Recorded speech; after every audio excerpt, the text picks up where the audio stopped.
Okay, let's give you guys some more practice. So here, integrate this.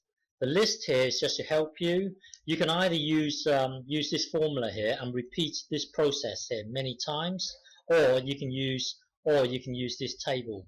Later on, I'm going to show you the table method. Okay, and something else that you should note is that here you've got one block multiplying another block. Suppose this block here is x to the power of, let's say, 3. If you repeat this process, then later on you're going to get x squared. And then if you repeat this process again, then the integral, each time you repeat it, the integral gets simpler and simpler. Later on it will become a constant. So if you have something like x to the power of 3, if you repeat this process again and again, the integral becomes simpler and simpler to integrate.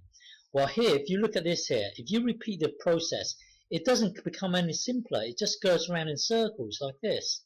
And then if you look at this block here, if you repeat this process, it doesn't become any simpler. It just goes round and round and round. It doesn't become any simpler.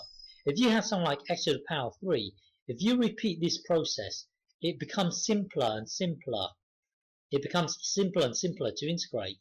To the power of 1, and then a constant.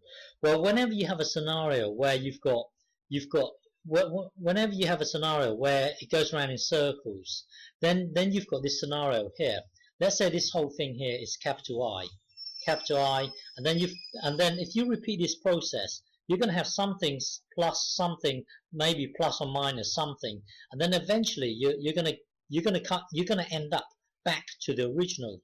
So you're going to end up with this, minus 3x cos 2x dx here. And then this thing here is the exact same thing as the original. So you can say I here equals something, something I. And then you've got I here, and then merge these two i's together. We've done this many times. If you don't understand what I'm talking about, then you have to scroll back to one of the early videos. But here, because you've got something that goes around in circles, then you've got a scenario where you're going to have I equals something plus something I here, and then merge these two i's together, and then in a way make capital I the subject. Well, do whichever method you want. Integrate this. Okay. Later on, I'm going to show you this method. It's a lot quicker. Okay, so press pause and have a go. In fact, I will show you how to do it in the next video. Okay.